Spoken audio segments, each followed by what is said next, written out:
welcome. Thank you for being here tonight.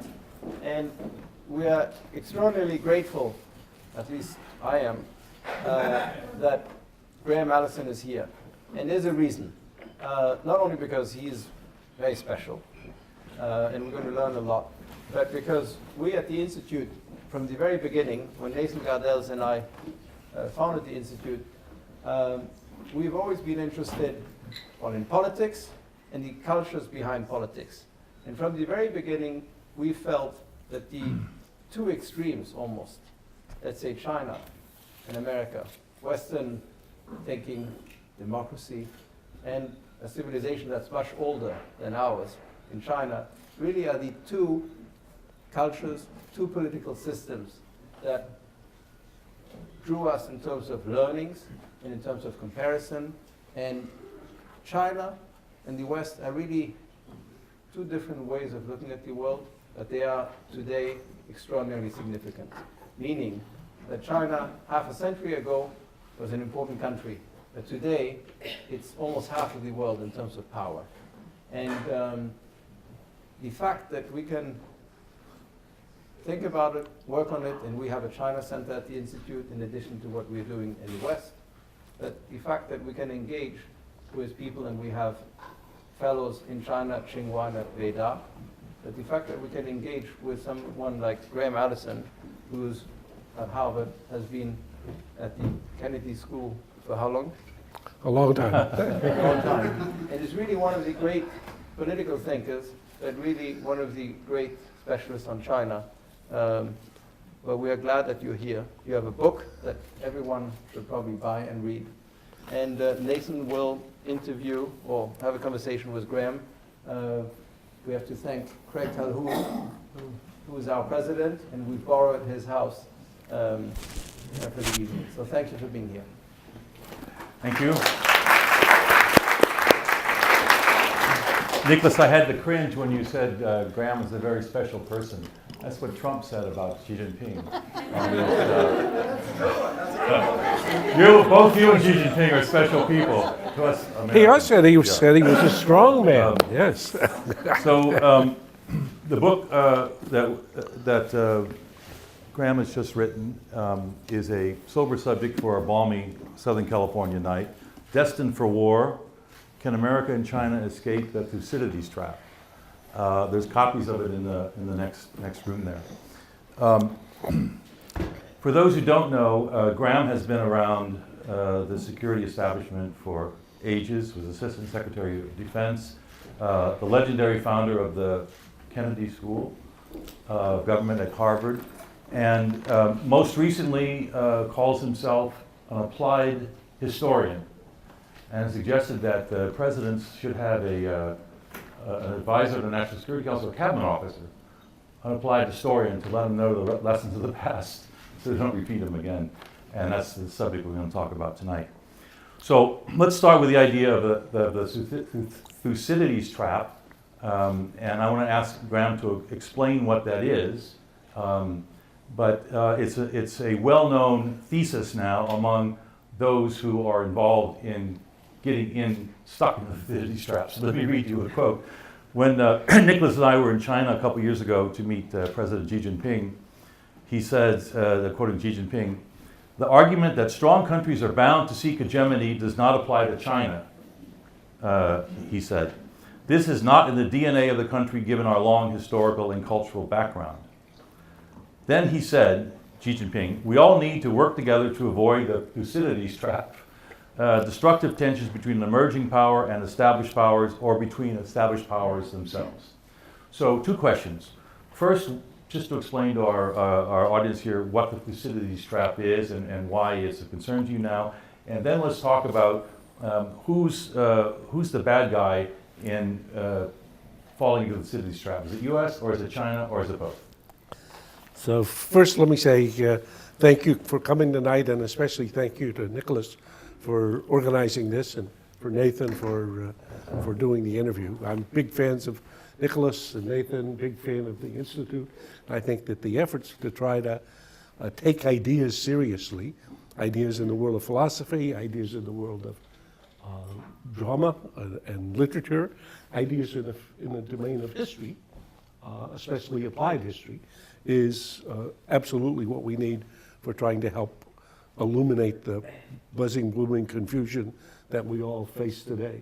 And I think the Institute in particular has been very courageous, as Nathan from the beginning and Nicholas early on have asked about governance as fundamental questions, and with a modesty with a confidence in democracy and in liberty and in freedom, but a modesty about the recognition that our system is not working very well today, and that we might learn some lessons from other people. So I'm a big fan of the whole subject. I'm happy now to talk about Thucydides and Thucydides trap. Let me first just make sure everybody's comfortable saying this fellow's name, because this book was published on Memorial Day, and so it jumped to quickly become a bestseller, and as Nathan said, it's made its way rapidly into the policy debate. But I've noticed lots of Americans have a little problem with it. So on three, we're in unison. 1, 2, 3. Thucydides. Okay. One more time. Thucydides. Okay. So if you didn't learn anything else tonight, you go home and tell your friend, I met a great thinker. His name is Thucydides. Who was Thucydides? He was the founder and father of history. He wrote the first ever history book. It's called The History of the Peloponnesian War. This is in classical Greece about 2,500 years ago. And history understood as the effort to try to get the facts right about what happened and how individuals made choices and what the consequences of those choices were, even catastrophic consequences like a war. For what purpose? He says at the beginning of this History of the Peloponnesian War, I'm writing this so that future statesmen can learn lessons from the past and not have to repeat these mistakes. So that's a very worthy aspiration. That's actually, in my sense, what means applied history. So Thucydides' trap, in a phrase, is the dangerous dynamic that occurs when a rising power threatens to displace a ruling power. So in classical Greece, as Thucydides was writing about, think of the rise of Athens and its impact on Sparta, which had been the dominant power in Greece for 100 years. Think in the decades just before 1914 of the rise of Germany and its impact on Britain, which had actually ruled the world for 100 years. And think the rise of China just in the past generation and its impact on the US, which in 2001 celebrated the end of we call it the first American century. So when a rising power threatens to displace a ruling power, in general, poop happens. Okay? That's the proposition. I look in the book at the last 500 years. I find 16 cases, 1/6, in which a rising power threatens to displace a ruling power, 12 of them in war, 4 of them in not war. So to say that war between China and the US today is inevitable would be incorrect. It's not inevitable. To say that the odds are not good, that this is an extremely dangerous dynamic, would be correct. And Thucydides' insight about this is very important. Then, Nathan, to your second part of the question, so how does this dynamic work to get you to war? And interestingly, again, this is Thucydides' insight. Did Athens and Sparta want a war in 431 BC? No. Heracles had negotiated with Sparta a 30-year peace. They were 15 years into it. It was working great. And the long peace was in order that Athens could work on the problems it had at home, which were a lot, and Sparta could work on the problems it had at home, which were a lot. This was a brilliant idea. Thucydides explains why it was such an interesting idea. But what happened? Third-party actions, in this case, Corinth, which was an ally of Sparta, gets into a conflict with Corcyra, who's one of the unallied city-states. And then one thing leads to the other, and at the end of the story, there's a catastrophic war. Think about 1914. I have a good chapter in the book on the road to 1914. This is the most amazing story conceivable.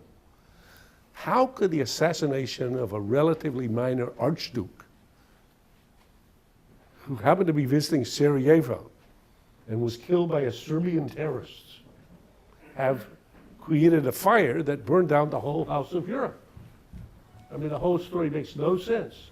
I studied this when I was a student in college. I wrote a paper about it, and I said, this does not make sense. If you try to imagine that huge consequences must have some huge cause, I can't find it. It doesn't work, okay? So the Archduke gets shot. His father, the emperor in Vienna, the Austro-Hungarian emperor, says, okay, we have to punish these bloody Serbs. Look, they shot the successor to the throne. That makes sense. He's then overdoing it a bit. And the Russian Tsar says, well, wait a minute. These Serbs are Orthodox, and we've told them we're going to try to help them. So he tries to come to their rescue. The Kaiser in Berlin, in Germany, he has only one ally in the world. It's this guy in Vienna. It's a weak read, but that's my ally, so I have to back him up. The French have a military alliance with the Russians. The British have become entangled with the French. So one thing leads to the other, and pretty soon the whole place is ablaze. And it becomes such a devastating war that historians have to create a whole new category. That's what's called World War I. So if you think about it, what happened to every one of the leaders and the thing that he wanted most by 1918? The answer is all of them are gone and they lost. So the Austro-Hungarian emperor is gone, his empire is dissolved. The Russian Tsar has been overthrown, his whole regime by the Bolsheviks. The communists have come, he's gone. The Kaiser in Germany, he's out. France has been bled of its youth for a whole generation. Society never recovers as a player in international politics. And Britain, which has been a creditor for 100 years, is turned into a debtor and is on a slow slide to decline. So if you'd given people a chance for a do-over, nobody would have chosen what they did. But they did, and the war happened. So basically, the Thucydidean dynamic reminds us that it's not that the rising power is the bad guy, or that the ruling power is the bad guy. He thinks, I better fight him now because he's going to be stronger tomorrow. Usually what happens is a third party's provocation triggers a set of reactions. One or the other feels obliged to react, and then one thing leads to the other, and at the end of it, people get to a place where they don't want to go. Which brings us to North Korea, a third Yes. party. If Central Casting were looking for a third party, I don't think we could beat Kim Jong-un, little rocket man, as President Trump calls him, and North Korea's ambition. So Kim Jong-un, again, probably you've noticed this, but since it's Los Angeles is in the target zone, in the year Kim Jong-un is deadly serious about acquiring the ability to deliver a nuclear warhead to Los Angeles or San Francisco. That's for sure. He already has 50 bombs, so that's before Trump gets there. He already has short-range rockets that can reach South Korea. He already has medium-range missiles that can hit Japan. And he's soon going to have long-range ICBMs that'll reach San Francisco or Los Angeles. That's his ambition. So a year from today, one of three things will have happened, if we just think of it. One, Kim Jong-un will have conducted this next series of tests, and he'll have a capability to credibly threaten Los Angeles or San Francisco with nuclear weapons. Or two, Trump will attack him to prevent this happening. Or three, there'll be a minor miracle. I am praying for the miracle, okay? So, if Trump attacks him, so wait, will Kim Jong-un conduct these tests if he's not stopped? Yes, he will. They were set up to go actually a month ago. Will Trump attack him? Nobody knows. At Mar-a-Lago, and now again last week in Beijing, Trump said repeatedly, and Nathan, you actually wrote about this, he said repeatedly, you can solve this problem, to Xi Jinping. But if you don't solve this problem, I will solve this problem. And you're not going to like the way I do it. And then he went next door and said, announced that we're launching cruise missiles against Syria, just to make the point. Okay?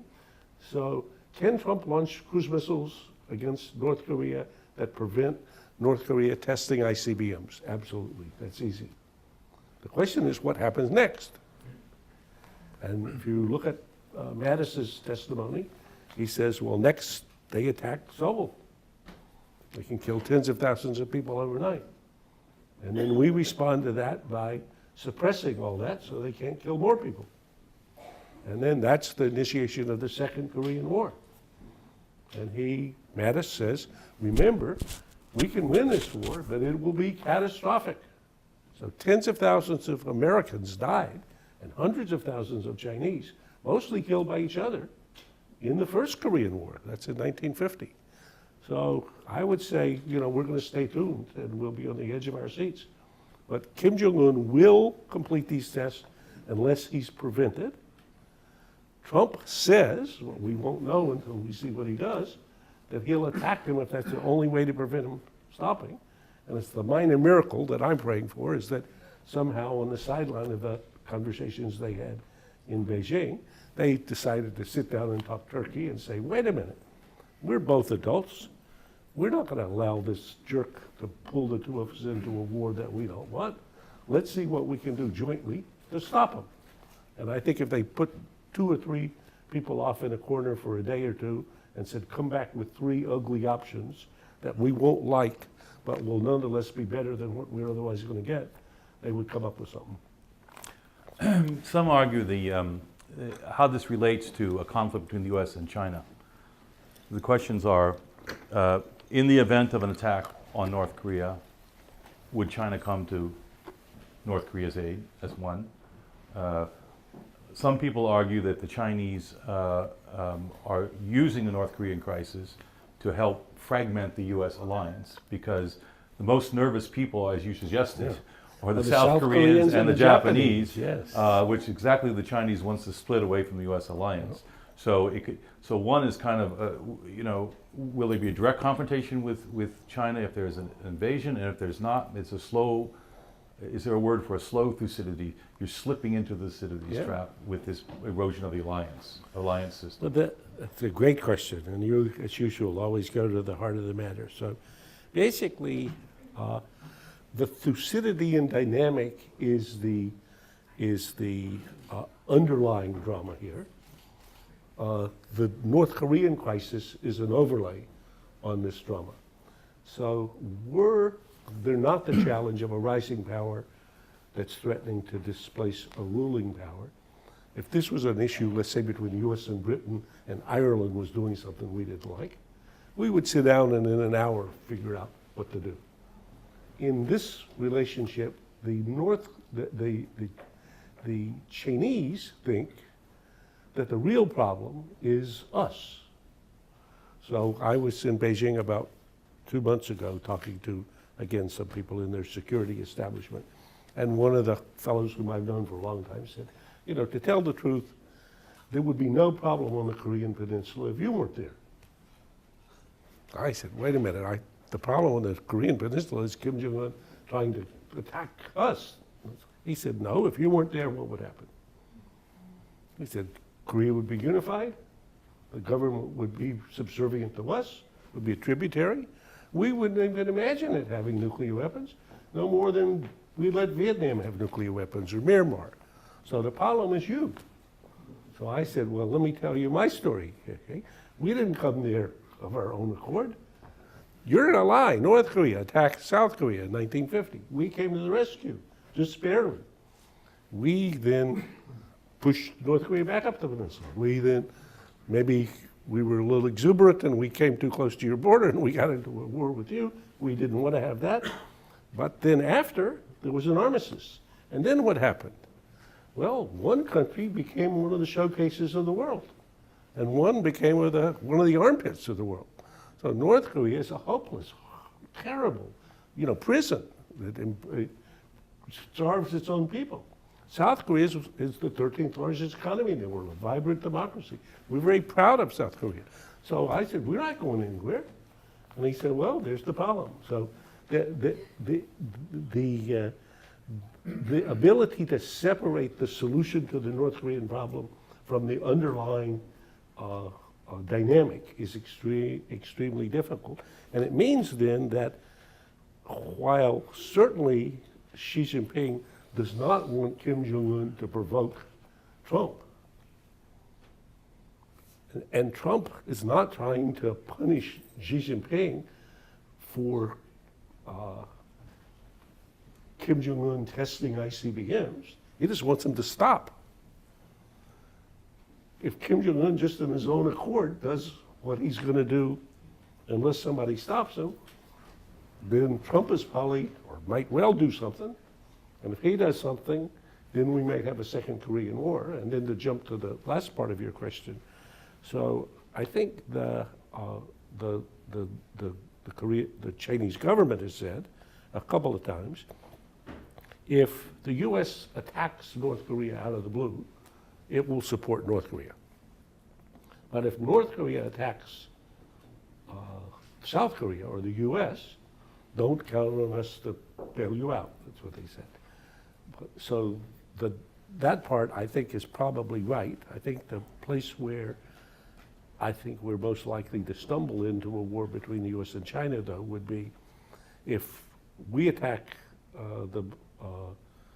North Korea to prevent it testing ICBMs. It attacks Seoul, kills 10 or 20 or 50,000 people overnight. We attacked those artillery tubes as well as rockets and missiles that can attack South Korea. So that's a couple of thousand aim points. We now have the Second Korean War. If there's a Second Korean War, the South Koreans and us will win if those will be all the contestants. So if we're winning, we're going to reunify the peninsula. And we're certainly not going to leave this crazy Kim regime that started the war, in power. Whereupon Korea's going to get unified. And Korea's an American military ally, and the Chinese say, that was the point of the war in 1950. And if Mao would fight you in 1950, what do you think about us now? So I think that would be the dynamic that would drag us to this bad place. Yeah. That dynamic seems more plausible maybe than finding a solution, but let's talk for a minute about what a solution might be, or how it might go another way. You mentioned the Chinese. Some people in this room know Fu Ying. She's the head of she's the chair of the Foreign Affairs Committee of the National People's Congress in China. One of the top-ranking women in the Chinese Communist Party. A serious person, yeah. Yeah, and she was engaged in the negotiations when there were six-party negotiations some years ago with North Korea, and she argues precisely this point that North Korea is not like Iran in terms of sanctions. Iran is certainly not a democratic country, but it has many democratic aspects, and the ruling class feels the pressure from the public. That's not true in North Korea's case. North Korea regime is completely resilient and can squeeze people until there's nothing left. And so it's a completely different situation. Sanctions will not pressure the regime to act. So that's number one. Number two, as you said, and what your Chinese friend said to you, the antagonist with North Korea is not China or anybody else, it's the United States. And they want a peace treaty with the United States. And some say that the reason they want to be able to have ICBMs is to force the US to sign a peace treaty. So I guess, sorry to make this so complicated, but then there's two questions. So what's the problem with signing a peace treaty with North Korea if they, one question is if they freeze it, but then isn't it an illusion to think that North Korea is going to come to the table and give up its nuclear weapons? So I guess I'm trying to, so your first path of going to war sounds more plausible than these possibilities. But you're feeling the pressure, which is, I think, just right. So the American position, and Trump articulated this again in Korea when he gave his speech there, and it's the same thing Obama said was the same thing that Bush said. Bush did the early version of it. He said, our objective with respect to North Korea is only one, CVID, complete, irreversible, verifiable denuclearization. And I wrote a piece last week in Politico, and this is my take on the current North Korean scene. And I said, CVID is complete, irreversible, verifiable delusion. Delusion. So the chance of Kim Jong-un giving up his nuclear weapons is as good as the US and Israel together giving up their nuclear weapons, I think. Okay? So it's not going to happen. Now, why does Kim Jong-un think that he needs nuclear weapons? Because he's afraid of us. And why would somebody be afraid of us? Nice Americans as we are. I wrote this in this piece too. There was a Bush's undersecretary for policy under Rumsfeld when they attacked Iraq was Eric Edelman. And Edelman, I had to my class one day, and he quipped, he said, okay, if you look and see what we've taught other countries, if you have no nuclear weapons like Saddam, we will invade you. But if you give up your nuclear weapons like Gaddafi, we will only bomb you. Well, you think that Kim Jong-un missed that? Not for a second. No, he talks about this. So he sees this as his best survival blanket, and I think there we are. Now, does that still, I'm not giving up hope yet. That's why he's not going to give up his whole nuclear arsenal. But if he can attack South Korea, and he can attack our base in South Korea, and he can attack Japan, and he can attack our base there, he can probably attack Guam. He didn't need to attack Los Angeles. He's got enough. Now, I would say, he would say, if you were talking to his advisors, they'd say, no, we'd be even better off if we could attack the American homeland, because that'll get their attention better. Answer, that's true, if it's a little bit better. But how much risk will he take for doing that? So I think if we first got him to stop the ICBM test, we might get him to pause at where he is now, and then you could imagine maybe a time of evolution in the regime till it rolls back a little bit.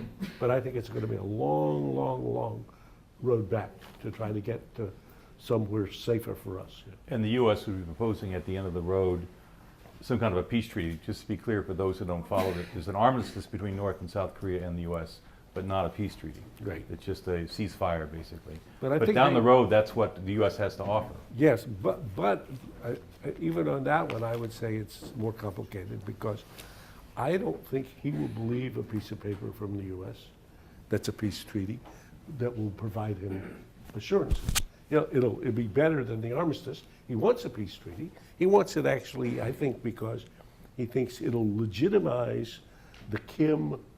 The North Koreans have a strange cosmology in which they believe the Kims are the legitimate emperors or dynasty for ruling all of Korea. So they want to rule the whole part of Korea, and the peace treaty is the respect given to the Kims for what they've accomplished in North Korea, which is nothing except getting nuclear weapons and surviving. I mean, as you say, they haven't been reluctant as a regime to starve their own people. So sanctions that cause pain to the people in North Korea, Kim Jong-un said, well, my father's starved a lot more people than that. So that's not at the top of their agenda. So I think that the trick will be to imagine the evolution of the regime. The Chinese theory of the case is that, and that they kept trying to persuade Kim Jong-un's father, Kim Jong-il, that look, you could become like China. So they would take him on these train trips to China and show him, you can be in charge of everything. You can still keep an authoritarian government. You can just have a market economy, and you can be wealthier. And this will be good for everybody. And that's been their theory of the case, because then they think the regime would mellow and then find some way. But I think the North Korean problem will be a headache for us for a very long time. One more question on North Korea, and then I'll move on to another subject. But last week in the World Post, after Trump's visit to Korea, we had an article by Dr. Hong, who's a member of the Berggruen Institute's 21st Century Council, the publisher of the biggest paper, and the special envoy of the current South Korean President, Moon, to the United States. And he says, he said Trump's speech was thankfully little restrained. He didn't do any little fat man. Very He polite, said that yeah. later, yeah. But Dr. Hong said what he didn't say, what made Koreans very nervous, was he did not reinforce that the U.S. nuclear umbrella would forever protect South Korea from the North. And that was a concern to them, because their concern, as the Koreans explain it, is if North Korea can hit California with intercontinental ballistic nuclear missiles, we will defend Los Angeles before we defend Seoul or before we defend Tokyo. So in that case, and this is the Korean publisher talking, Korea needs to have its own nuclear weapons. Japan needs to have its own nuclear weapons because the American nuclear umbrella is eroding. So that's another scenario. And some have argued, and I guess this is the question to you, some strategists have argued, well, that makes actually a more stable situation because there's real deterrence. And Japan has deterrence not only if it has a nuclear weapon, not just against North Korea, but against China as well. So it's another way of stability is more weapons will create more stability instead of less stability. But that's what Trump's one. Huh? Trump is one. Well, Trump, At one stage- it erodes the alliance. He's proposing, give them the nuclear weapons. That was one of the early proposals. It's crazier by the minute. Well, so the situation, I mean, it's a conundrum. It's a sort of a whole series of conundrums as you work your way through them. So, and it is crazy because we're in a realm of sort of craziness. So, in the Cold War, we lived through this with the Soviets, when the Soviets could attack the American homeland, and then people said, "Well, you're going to trade Boston for Berlin or Bonn? That doesn't sound very credible." And so maybe the Germans need their own nuclear weapons. And we said, no. We just got over World War II. We don't want to take a chance of that. The Japanese have looked at having their own nuclear weapons from time to time. The U.S. is But the French did have their own nuclear weapons. the French in did, Europe. and the same British did. Yeah. Yeah. So the French proposition was, well, we're not going to take a chance about Paris, so we'll at least have a few nuclear weapons because we don't think that they're going to take a risk of losing Moscow for Paris. That makes us feel better. But the Germans and many other Europeans, there were a dozen Europeans who had serious nuclear programs that got stopped after the Non-Proliferation Treaty because the theory of the case for Kennedy and for his successors, and I think for most of the national security community, that is you have a lot of countries with nuclear weapons, and especially if they're developing nuclear weapons. So the early stages or the adolescent phases of a nuclear arsenal are very dangerous because first, people are trying to get control of them, and second, whoever is their adversary is tempted to attack them now rather than later. So when the Soviets were developing nuclear weapons, the U.S. looked at attacking them. When the Chinese were developing nuclear weapons, the Soviets looked at attacking the Chinese. When the Indians were developing nuclear weapons, the Chinese looked at attacking the Indians. Now, nobody has done it other than Israel.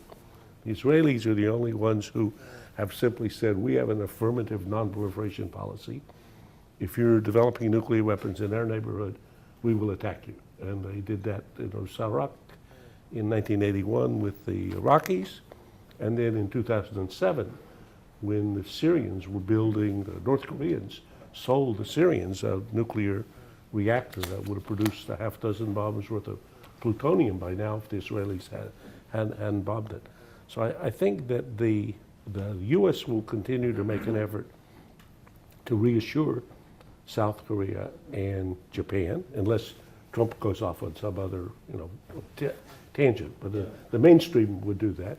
And then the question that a South Korean or a Japanese will have to face is not, do I feel very comfortable, but am I better off feeling uncomfortable with you as my umbrella, or would I be better off dashing to see whether I can create my own umbrella in the absence of you? And this issue came up with Carter at one stage, when Carter was president, and talked about taking American troops out of South Korea. And the South Koreans were saying, well, we'll develop our own nuclear weapons.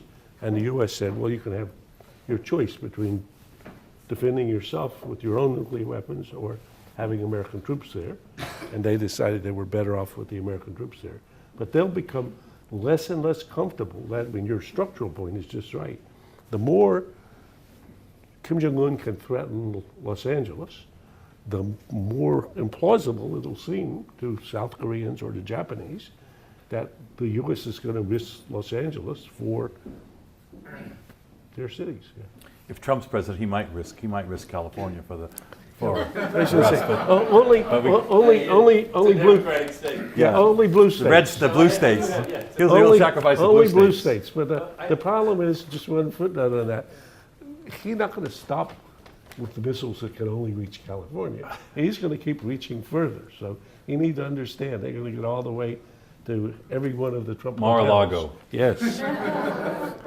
Yeah. So, look at it a little differently if you can. Let's look at it from a historical point of view that the Chinese have, for example, let's take Japan. Yep. Right? They have not forgotten Nope. how the Japanese treated them over the years. Nope. And if there's anybody that they've got a problem with, is rearming the Japanese, right? The Koreans, they're not so sure about because, it's a different. Well, they have a long history with Korea, too. Yes, Yeah. but the Japanese are specific, and Oh. it's in their, it's like in their lake, so to speak, right? So, they probably don't even mind the Americans being in South Korea. Because as long as they can keep the Japanese away from them, the next big power surge probably is gonna be India, right? Because they got the biggest population coming up, and they're building like crazy. So, the idea of attaining some sort of balance between Japan, China, the United States, and you have the former Soviet Union, now Russia. I mean, that's where the deck of cards is being played out. Well, it is. So you're certainly right to remind us that there's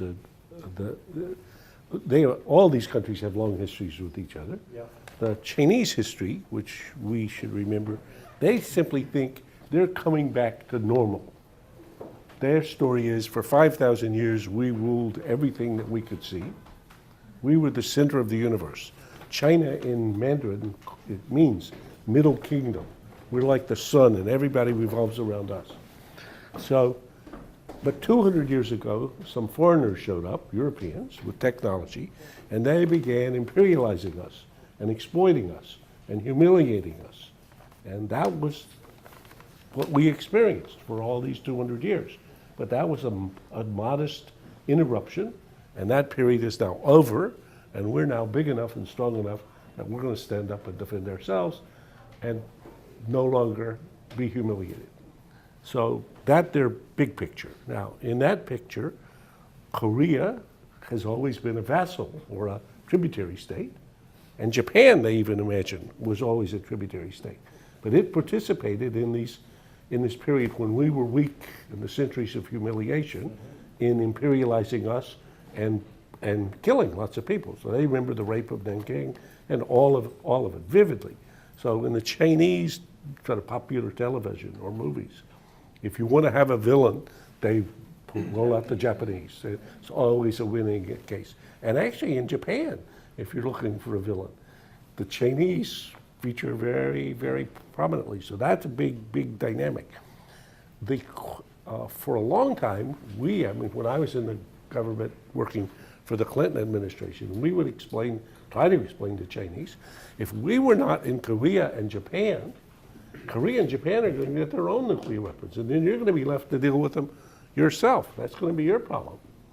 And they would say, well, so they would go kind of a little bit back and forth. And many people in the security community would say, well, that's a problem. Because it would be an issue for us. Now, for the last several years, as they've come to feel more full of themselves, they've said, that's enough. We can take care of this. We'll deal with this. So we appreciate your good help for the period here, but leave the problem to us now. So they would accept Japan arming and getting nuclear weapons? I think they think they can intimidate Japan, and I don't think they're successful, but we'll see. and they're sure they can intimidate South Korea Yeah. to prevent it getting nuclear weapons. So they think they can handle the problem.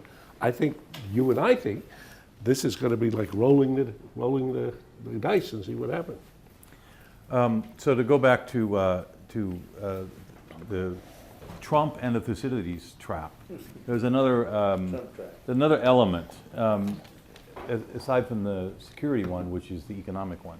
So Kevin Rudd, the former Australian Prime Minister, said after Trump's visit to Asia that the U.S. has ceded economic leadership to China to set the rules for the region, and also to Japan in the case of leading all the Pacific Basin powers that were going to join the Trans-Pacific Pact, the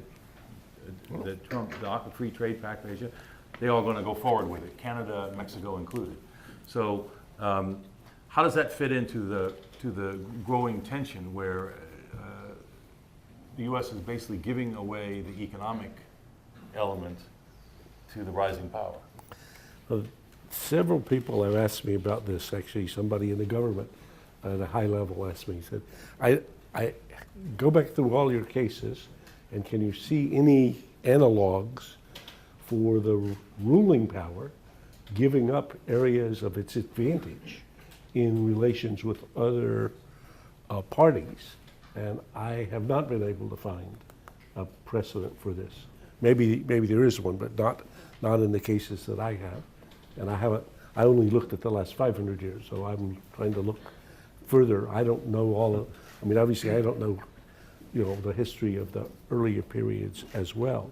But the idea that a trade arrangement in which we were the architect, we helped write the rules, the other major economies making up 40% of the world economy were about to be parts of a club that China would not be part of and would only become part of if it adapted itself to our rules.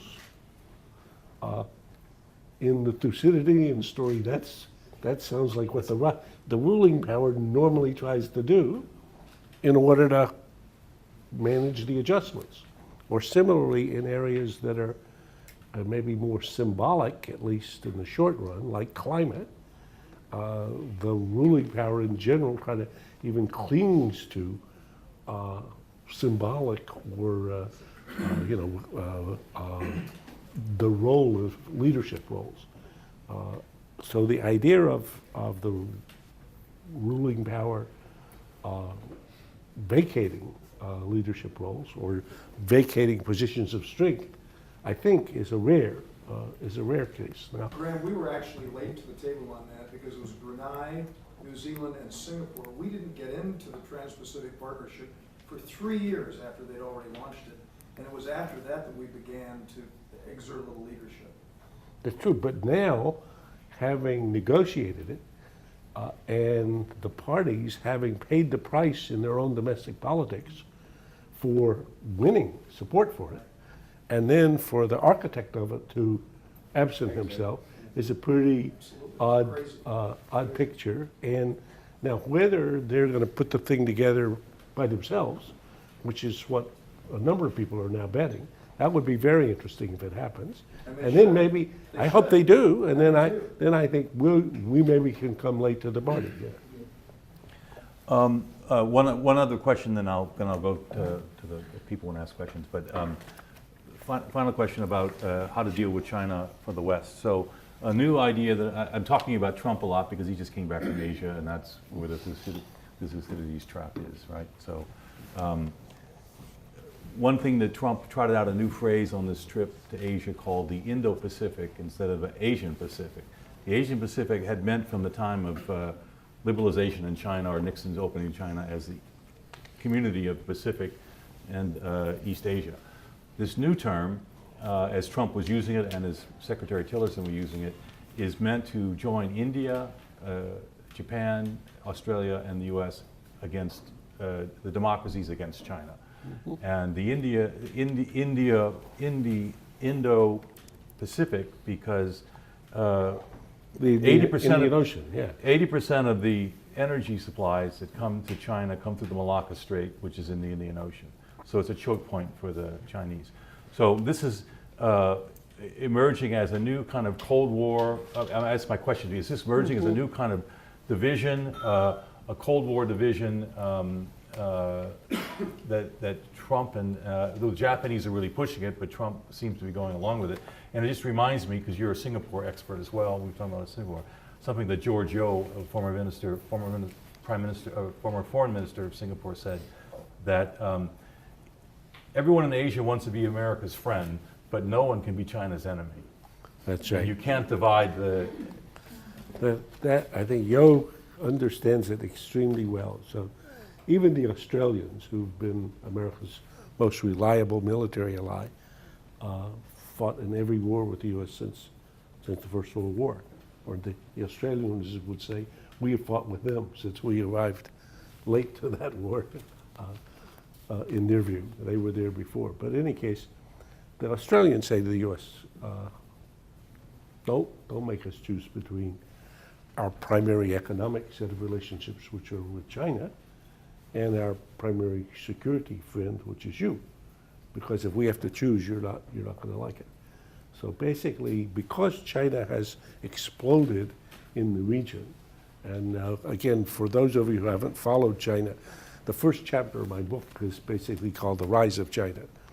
And it should just give you a jolt if you haven't been watching. I mean, China has risen meteorically. Never has a country risen so far, so fast, on so many different dimensions. It's just stunning. Mike and I were talking before. If you go to Shanghai, I was testifying for the Senate Foreign Relations Committee in Washington on whatever it was, Tuesday, and Max Baucus, who was a former senator and who was our ambassador there for Obama. He had left in January to come back to Montana, where he's trying to build a house. And but 2 weeks ago, he had gone back to Shanghai, and he said, "Whoa, you know, I was only gone for 8 months, and I'm shocked." Okay, he said the place where I stay, there's a room that I stay in the hotel there. I went to my room. I tried to look out. There's a building blocking my, I can't see. So basically, the Chinese explosion is hard to believe in terms of its economic and power in all dimensions. So the consequence of that for every nation in the Asian region is that China is their big economic relationship, is their biggest market, is their biggest importer, is their biggest investor. And it plays hardball. So they play, I've had a good description in the book of how they do essentially geoeconomics with every instrument in the orchestra, starting with bribes. So giving money to people is a very good way to get them to do things. And they start with money, okay? And then blackmailing them. That's a pretty good way to persuade most people. And then squeezing them, and then seducing them, and then inducing them. And then, so they perfectly play over the whole range. And the consequence of that is that when they try to deal with the Philippines or with Vietnam or with others, while they complain, and especially they come to us and complain, and they say, please come, help counterbalance. Lee Kuan Yew was one of the best at doing this. Say, if you're not there providing a counterbalance, we're not going to have any breathing room with respect to China. So that's what they would like for us to do. And I think that, but if forced to choose, there'll be, hard choices. On the Indo-Pac initiative, as you and I were chatting before, I think for now, this is just a kind of an idea that's up there in the air. When you're thinking of a trip I certainly have done this more than once in government. Now the president is going somewhere. So people say, well, he has to have something to talk about. And you have to have something for the press to talk about. So somebody says, what can you think of? How about we say we're doing a pivot? That always works very well because the press loves a pivot and they don't know from where to where, but it gets a discussion. So I'm sure, I think an Indian fellow had come up. The Indians are always feeling left out of these conversations.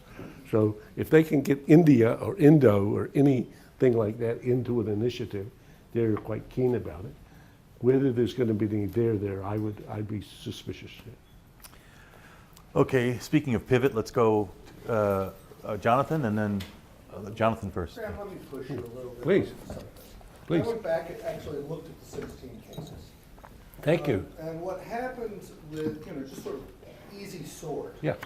The first 14, 2 were avoided, and both of them had common languages, somewhat common cultures.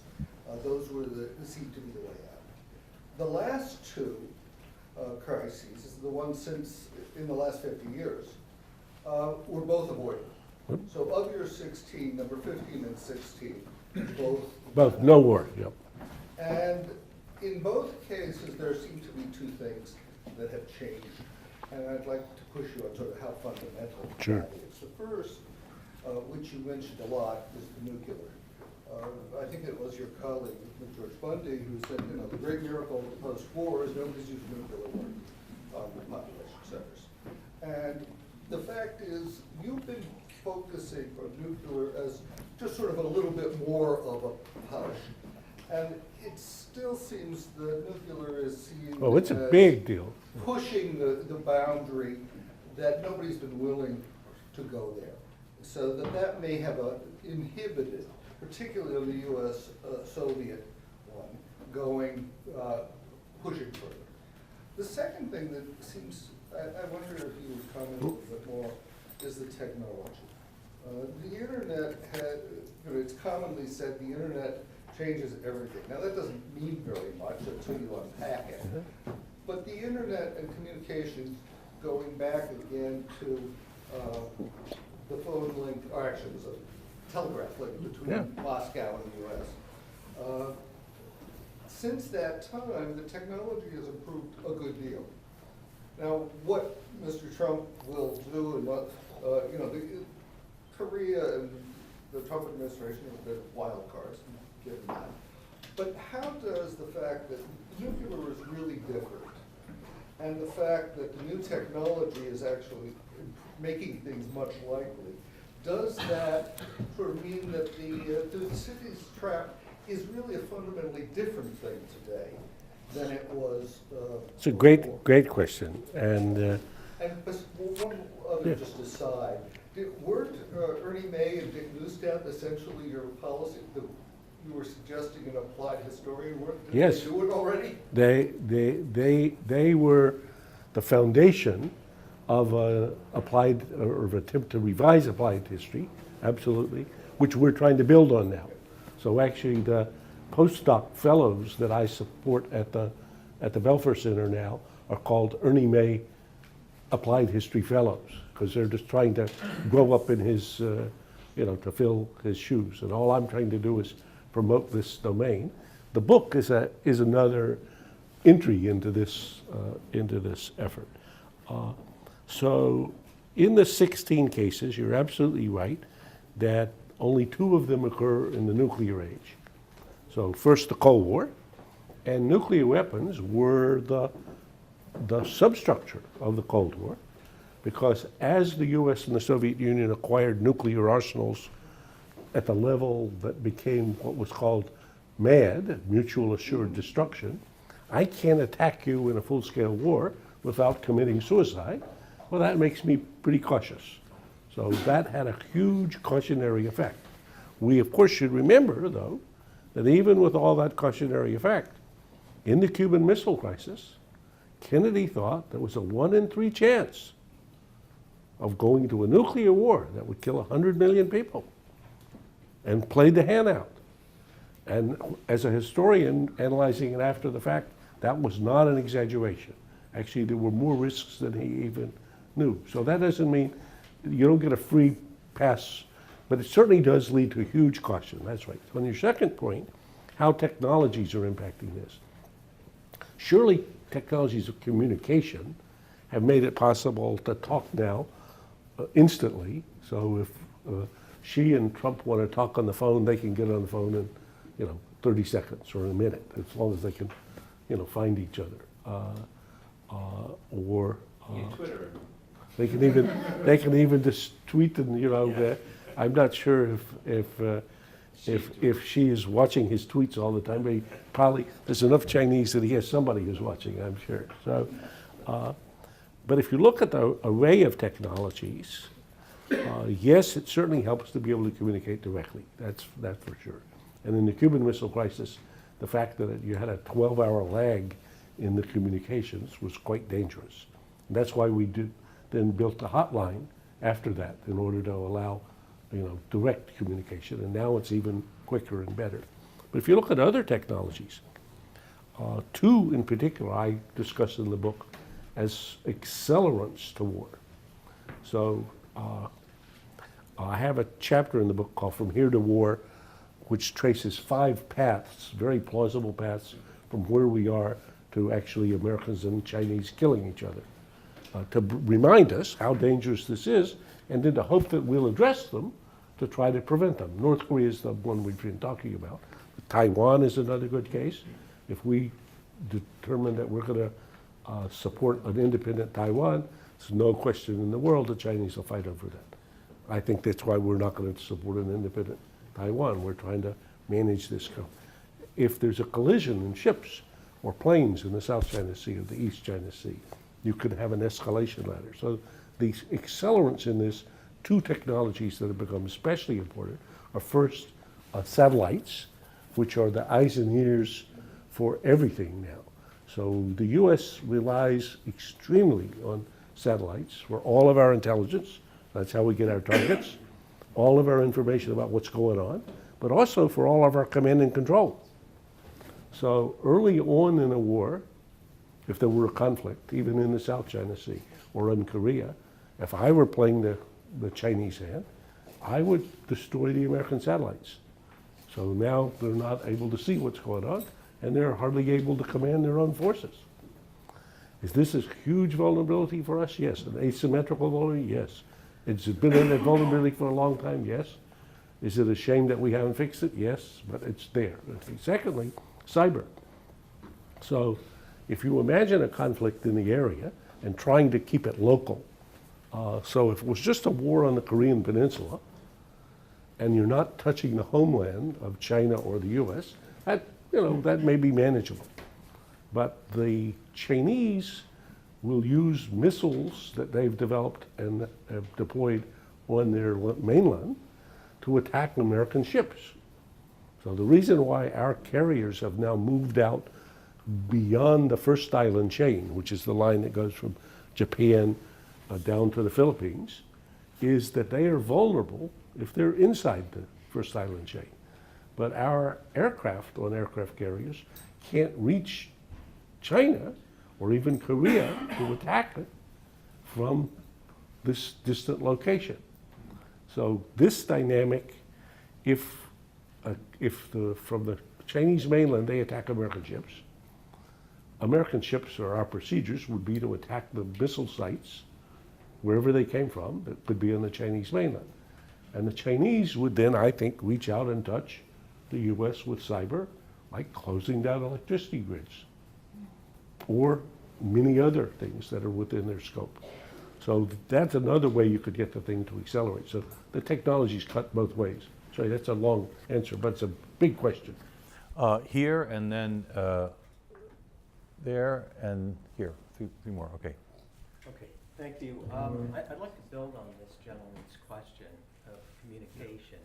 Given the precariousness of the situation, isn't a strategy to help inoculate us from the Thucydides trap between China and the United States right now to dial back gratuitous anti-Chinese sentiment here in the United States and anti-American sentiment in China, and in effect disempower the leaders, deprive them of the ability to act impulsively with impunity? George Washington famously said that if you have public opinion on your side, you can do anything, and if you don't, you can do nothing. I think to this gentleman's question, that is truer today than it's ever been. Okay, very good question. So let me back up first, and then I'll come directly to it. So as I write in this book, and as I said to the Senate Foreign Relations Committee Tuesday, this book will be extremely frustrating, especially for Washingtonians, but really for all Americans, because in Washington today, the template says you have to describe the solution to the problem in the same sentence in which you identify the problem. Well, I said, I believe this is one of our problems. Right? So medicine came up with a big idea a long time ago, which said diagnosis before prescription. So first work on your diagnosis and make sure you get it right. And this book is almost all about diagnosis. I have only a last chapter in which I begin to speculate about what to do. And you're in the what to do space, which I like your idea. So, but the first is to get the diagnosis right that says, if it's correct that we have a rising China and that it's going to be displacing in many domains or seeking to displace a ruling US, for example, in the South China Sea, maybe in the East China Sea, maybe in the trade arrangements with its neighbors, maybe in, so there, piece by piece. So if that's happening, recognize this is extremely dangerous and that third parties who otherwise don't seem to matter at all or could be inconsequential could drag us where we don't want to go. And then you're not bound to make these mistakes. Only those who fail to study history are condemned to repeat it. But if we look at it, we could say, well, how do we prevent North Korea from dragging it?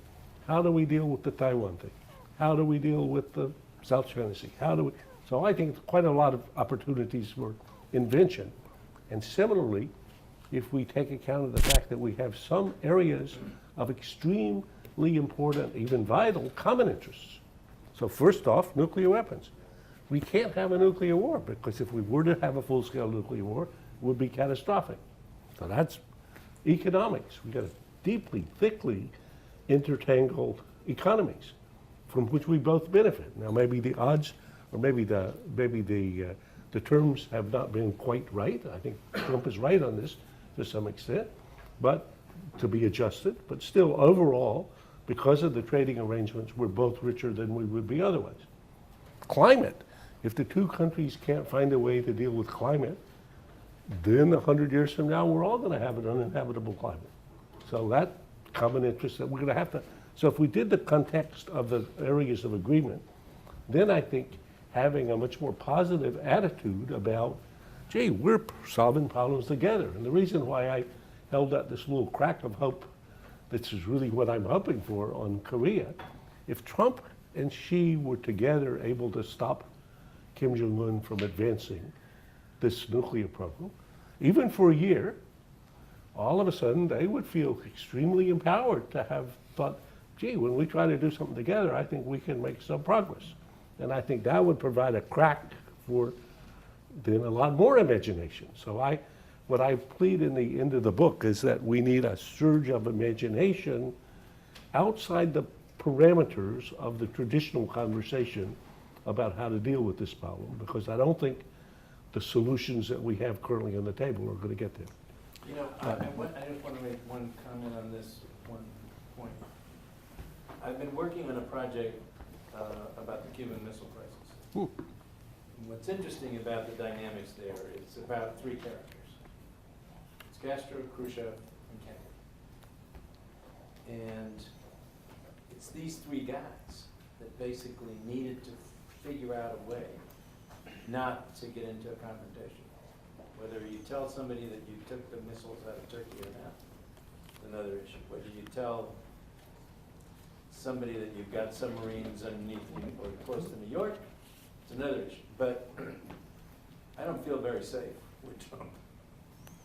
And I'm, you know, and Well, the big difference between, I mean, we should talk about it offline, but I'd love to, because the biggest difference between the reason why the Korean Missile Crisis will turn out to be, I think, for historians, way more complicated than the Cuban Missile Crisis.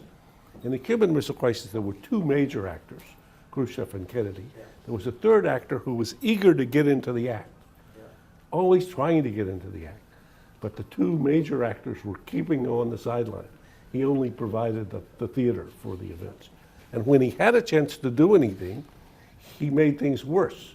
So he was the source of the firing on the American low-level reconnaissance planes at the end of the day. And finally, the most shocking thing, so Khrushchev announces that he's withdrawing the missiles. And Castro is absolutely out of his mind. He thinks that this is just a disaster. So he writes a letter, which you can read, to Khrushchev, and he says, do not take these nuclear-tipped missiles home. Fire them against the Americans now. And Khrushchev said, this man is out of his mind. Thank goodness we didn't let him become a player. Yeah. Little fat man, the dotard, and the emperor. Exactly. Niels? Yeah, so I want to go back to the really interesting narrative you gave about the two different stories the Chinese and the Americans tell about the peninsula. And it occurs to me that there's a schematic choice that the U.S. has in your scenario. One is we can continue with the situation where the Koreans, the North Koreans, have a nuclear missile and have a nuclear bomb and are extending the missile capability, and the South Koreans and the Japanese are on edge, and so on. Or we could accept the Chinese scenario, allow the Korean peninsula to be reunified under Chinese hegemony, which frankly, given the geography of the situation, seems like the inevitable long-term result, whether it's in 2 years or 50 years or 100 years. And if that happens, then the Japanese will go nuclear. So if we look at it that way, isn't there a choice that the US has between a crazy nuclear-armed North Korea versus a nuclear-armed Japan? And when we think of the choice that way, isn't it obvious which one we should be choosing?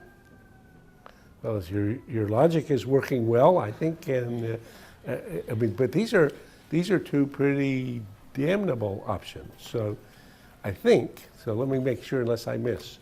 So we say, Trump comes back and he says, okay, this fellow Xi, really, he is an exceptional person. He's a good guy. I feel comfortable with him. He says he's going to take care of all this. So I've made a deal with him. We're leaving. We're out of South Korea. He's going to take care of it. He's going to take over control. Things are going to work out fine. Well, first the South Koreans will be, they'll have a heart attack. Well, that's too bad. Okay. But then people will say, wasn't South Korea the poster child of the American-led Asian order? Then you create conditions in which they built a democracy and a market economy and were a successful society, and they were your good ally, and you just told them adios, okay? So, well, say, yes, times change, and China's gotten bigger and stronger, and we're sorry about that. But then the next thing, well, what do the Japanese say? These guys just sold their South Korean allies. What are they going to do for us? So the Japanese say, we got to go our own way. So now you have the Japanese trying to go their own way. Maybe that could happen.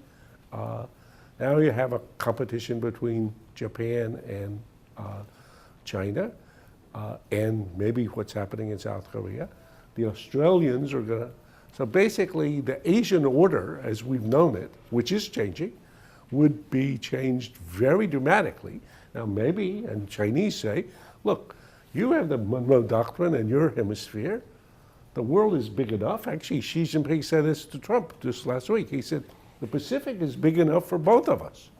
He didn't tell where he was ready to propose to divide it, but I think in his mind he thinks Hawaii, we're not interested in Hawaii now, so you do Hawaii to California and we'll just do this other side.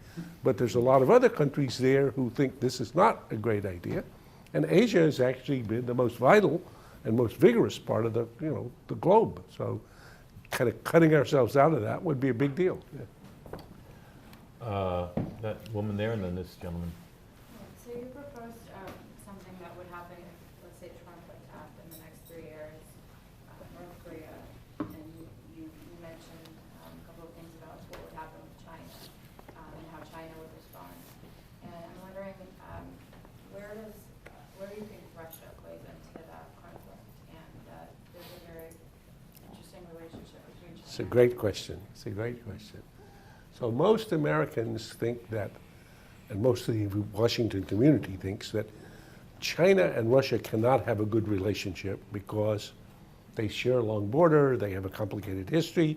Chinese actually believe that big chunks of what's now Russia are really China.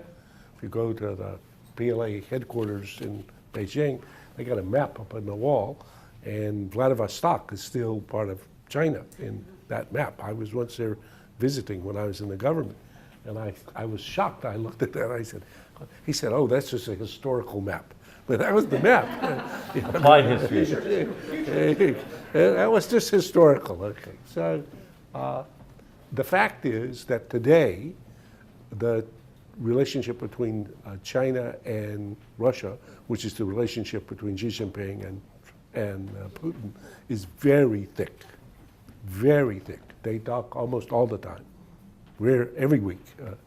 The first person that Xi Jinping went to visit when he became president, Putin. The first person who pops up at every meeting in Beijing, right after Xi speaks, at the OBOR meeting, the One Belt, One Road, who comes up next? Putin. BRICS, who comes second? Putin. So this is a very thick relationship. And what do they talk about, actually? It's interesting. They talk about the Americans who are trying to undermine our good authoritarian regimes. Okay? They do. So you think, well, and we maybe do, because we think it would be better for people to be freer and more democratic and otherwise, and they think that's not what we're trying to do. We're trying to keep control of our own societies, and you're trying to, so basically that's a very thick relationship. On the other hand, I think Putin is mainly about Putin and about Russia. So if it should be the case that we got entangled in a war on the Korean Peninsula, from a Russian point of view, that wouldn't be so bad if you're just being realpolitik. Actually, it would leave, because the Americans can't concentrate on more than one target at a time, so that would be consuming for us. So if I were Putin's advisor, I would say this is a pretty good time for little green men to go to Latvia or somewhere like that. And basically, if little green men showed up in Latvia, nobody's going to come to fight them.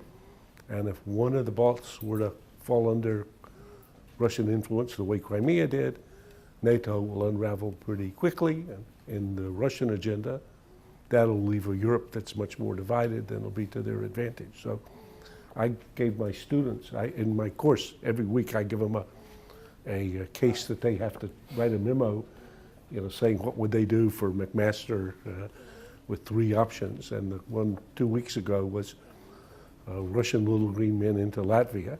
And it's a bitch of a case because Latvia is essentially indefensible without the use of nuclear weapons. I mean, the Russians, just by virtue of geography, can take it over very quickly.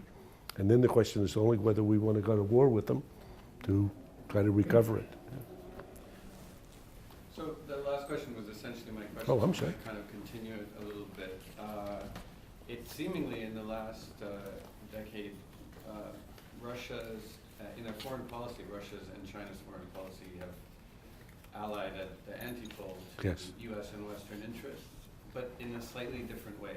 In other words, China's very sort of amoral or transactional, and Russia's seemingly willing to ally themselves with any sinister actor who's opposed to the Western liberal order.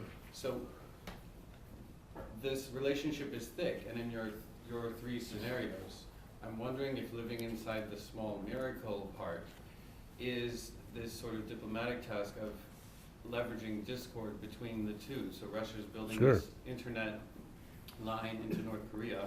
So North Korea's capabilities to wage war are buttressed not only by China but by Russia, and they must be able to be separate or disagree on some certain. But it's a very good question, and I'm not sure I have a good answer. So the first, your proposition is right that the relationship is thick, but the Chinese are first, second, and 99th about the Chinese, and Russia is first, second, and 99th about Russia. So this is a marriage of convenience. It works very well when the Americans are your are challenging both of you, and you can sort of do well by coordinating. So basically, the Chinese have felt very comfortable hiding behind the Russians to let the Russians be the front in making an argument, let's say, at the UN Security Council, and the Chinese just vote with them, but they're not the lead in terms of the prodding.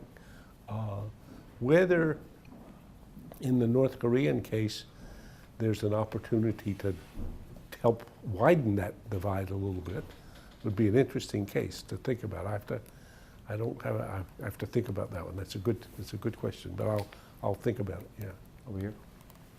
Yeah, I thank you for this discussion. I wanted to separate the question of nuclear proliferation and nuclear threats, at least in our heads, from the question of rising and falling powers, at least rising powers and their perceived threats. Because on the one hand, clearly, this may be a trigger point in which a war may occur. But let me give you an example.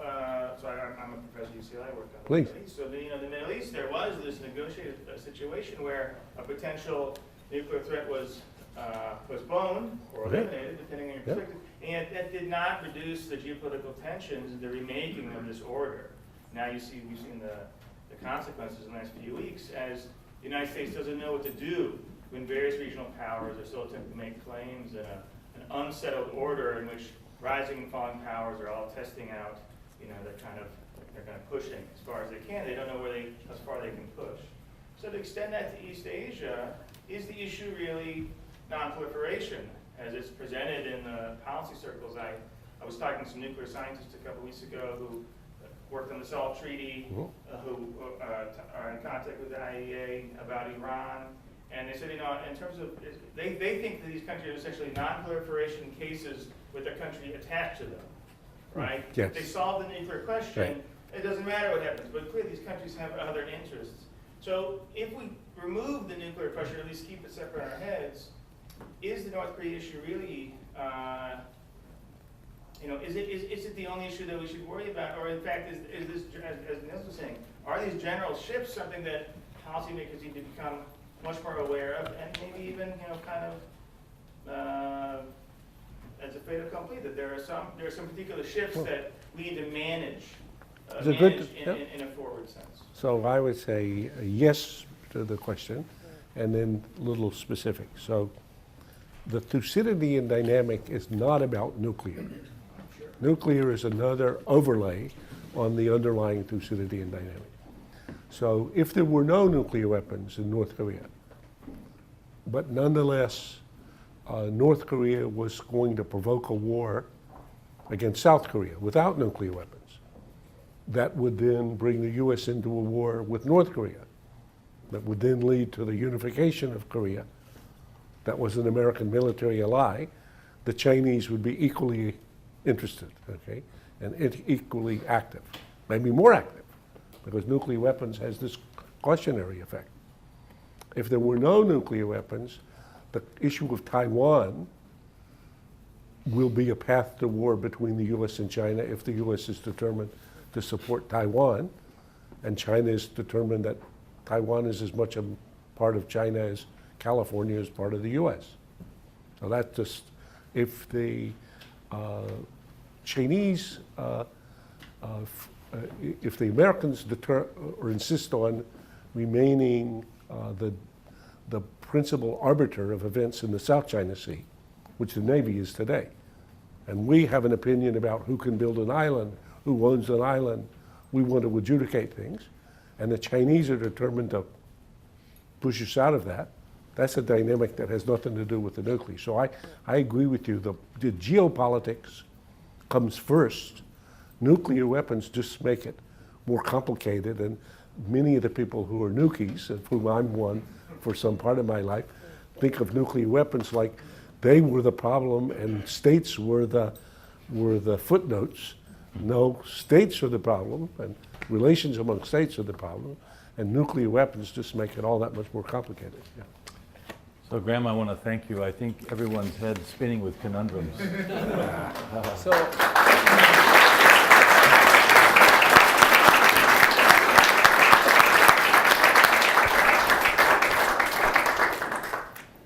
thank you very much. Thank you, Graham. Thank Thank you, you. Nathan. And let's take your call for imagination to see if we can come up with something, because it is a crucial time, and you know, we are potentially a target right here. So let's think. And at the Institute, we do work on what Bill proposed, meaning relationships between the West and China. We've had meetings from Xi Jinping on down in China, and these investments are important. So having relationships, having communications, I think is very important. Having respect for different culture, for different approach, I think is very important. But Graham, thank you. Nathan, thank you. Thank you. Good.